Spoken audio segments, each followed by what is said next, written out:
Sun in Aries, Moon in Libra. So we have a full moon going on right now, and it's really going to be testing the honesty in which we have been expressing our individuality in terms of how honest we have been to our desires and have been honestly chasing those desires to see what they can be and learn through trial and error of who we really are, to really desire things, and then having the energy and motivation to go out and try and see if you can go and be that, if you can go and try and live that, and how honest you've been in that pursuit is really going to determine how this full moon has been going. Because now when it's fully expressed and the moon is opposite the sun, the moon in Libra is going to create a need for balance, a need for relationships, and a need to be able to work with other people, to be able to trust other people, the external world, learning to give yourself and present yourself to the external world.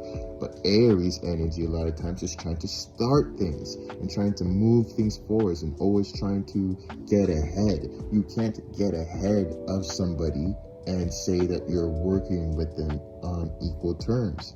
You can't be overly aggressive and act like you're compromising in order to make a deal, if you get what I mean. So Aries energy doesn't have to get like that. If it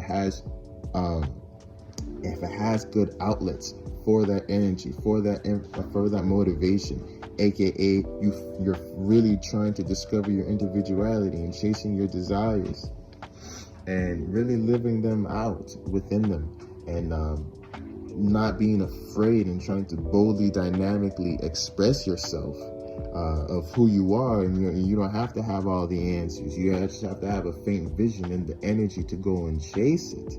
But that can rub other people's shoulders because they have their own individuality, and you trying to force your way or trying to show you can come off as a little bit selfish, especially if your desire and the situation that you're in, you're trying to work with other people in certain situations, but yet you're moving in this way or seeing the world in this way can create obstacles. That is if you haven't been using healthy energy, because the Aries individual, we all know those assholes. We all know those Aries people that are one-track minded, that are, single-minded, that are overly aggressive, that have all those traits, but we praise them for it because of how they express it, and it's true to who they are.